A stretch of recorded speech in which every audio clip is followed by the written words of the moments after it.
Alright, what's going on, guys? So I'm a bit late on this, I know. If you read the title, you already know what you got. These are my top 10 mid-year albums of 2020 so far. So yeah, I'm a bit late, about a month late on the mid-year, but that's okay, you know? There's still quite a few months left in the year, and we'll get more music along it. But let me give you my list. First, I'll talk about some honorable mentions. Let me just grab my phone. Alright, so for honorable mentions, first we got Likewise by Frances Quinlan, who is the lead singer of Hop Along. And what she created with Likewise is a more personal project than most of Hop Along stuff. A lot of their stuff is more conceptual. But yeah, it's just a really enjoyable indie folk, indie pop album, and check it out if that sounds up your alley.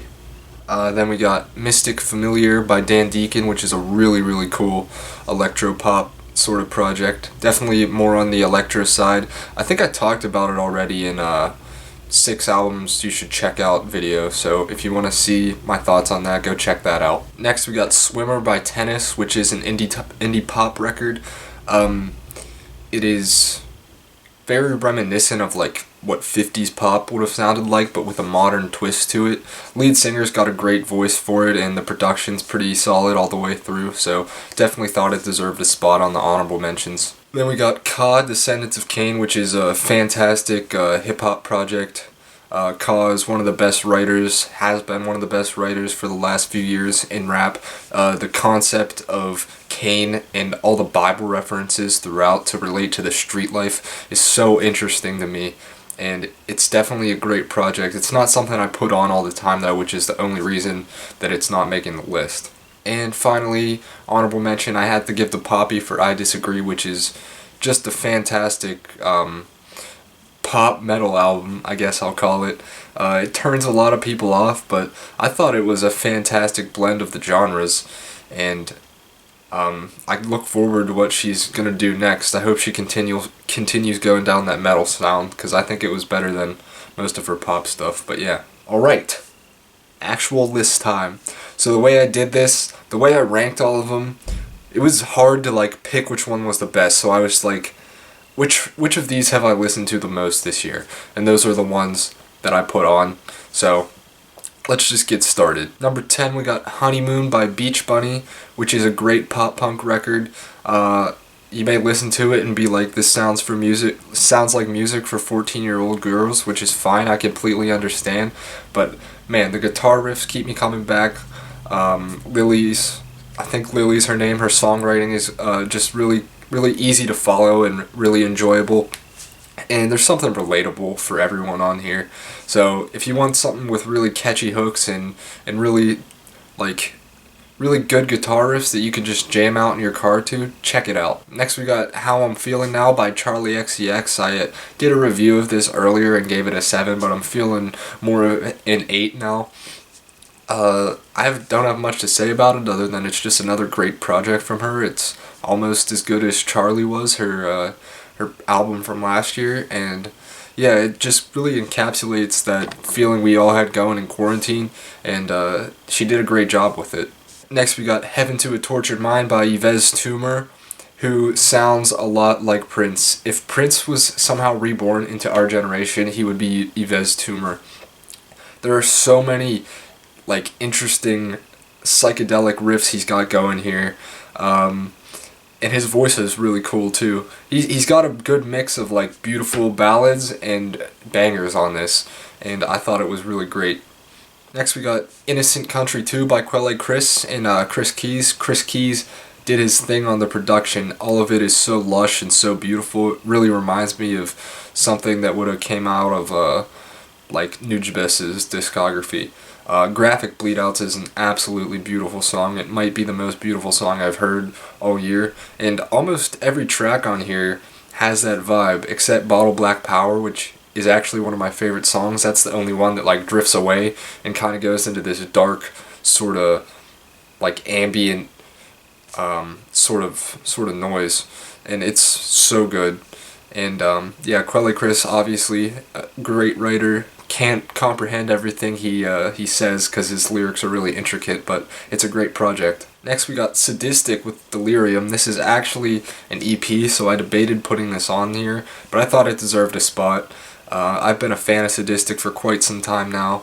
Everything he drops is just quality, and it's crazy to me that he keeps improving his rhyme schemes because you keep thinking they're already as good as they could possibly be.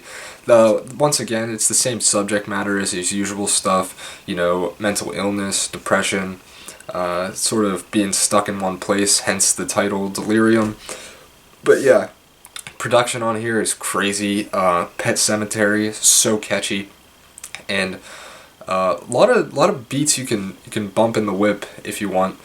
It's like if you're sad, but you also want to jam out, listen to Sadistic. That's the advice I have for you today. Next, we got Run the Jewels with Run the Jewels 4. I think this is their best album as a collective so far. They have mastered the chemistry between each other, LP and Killer Mike. While on top of that, LP is getting even better and more layered with his production. These beats, there's something new, like every minute it goes on for. It is insane. And really, they're getting better with subject matter too. I know they really improved on that on the third one, but this one, there is a full focus, a full theme, and it is just an amazing project. So, great job to those guys. Next, we have Punisher by Phoebe Bridgers, and oh my god, dude. There aren't many albums that make me want to cry on every single song, but Phoebe has a way of delivering her lines and writing lyrics that just make you want to bawl. I debated putting this at number 1 just because of the sheer emotion that I get from it. But yeah, the songwriting is amazing. Even the songs that are more upbeat, like Kyoto and I Know the End, they still make me, because of how powerful she delivers her lines. Like when she said, "I'm gonna kill you," on Kyoto, man. Yeah, Phoebe, this is her best project so far easily, and she's just gonna get better. So great job to her. Next we got After Hours by The Weeknd. When this came out, I was bumping it constantly. Even when the singles came out, I was listening to Heartless, Blinding Lights, and the title track. And I usually don't do that with albums. I usually wait till it comes out so that I can hear the singles along with the album. But I couldn't wait for The Weeknd. This is definitely his best album since House of Balloons. And it's really cool to see him. I know he's always been popular, but you have the old fans that always talk about, oh, we want the old Abel back. So it's nice to see everyone get back together and be happy that he released a really good project. It's cool that, like, instead of being the misogynist he was 10 years ago, you're starting to see that he's empathizing with other people's feelings and really trying to be in control of his own. And yeah, After Hours is amazing, and I cannot wait to go to his concert next year. Wish I could have went this year, but the corona. So number 2, we got Rina Sawayama with Sawayama. Man, this is just one of the best pop albums I've heard in a really, really long time. As soon as it kicks off with Dynasty, her talking about her family, and the way it epically just turns into this electric guitar at the end. I love the song progression of it, and the rest of it. There's so many different things she is singing about on here. Off subject matter alone, this would probably still be on the list, but she creates killer hooks. Her songwriting is always very, very good, and I love her voice. So Rina, keep doing your thing. I will always be excited for a new project. So yeah. And finally, number 1, the album I have bumped the most this year is probably The New Abnormal by The Strokes. Man, I don't even know how to start. It starts with The Adults Are Talking, which you can just tell this whole Strokes album is their most mature thing to date. It's interesting because the only song on this that sounds like a classic Strokes song is Bad Decisions, but the rest of it, it's so deep. There's so much depth to the songs. Some of them are so sad, like Why Are Sundays So Depressing and Selfless. I love the melodies of these. Julian sounds amazing on almost every song, and yeah, it's just great. I'm really glad to see that the Strokes had a great comeback album in 2020, and yeah. But that's it.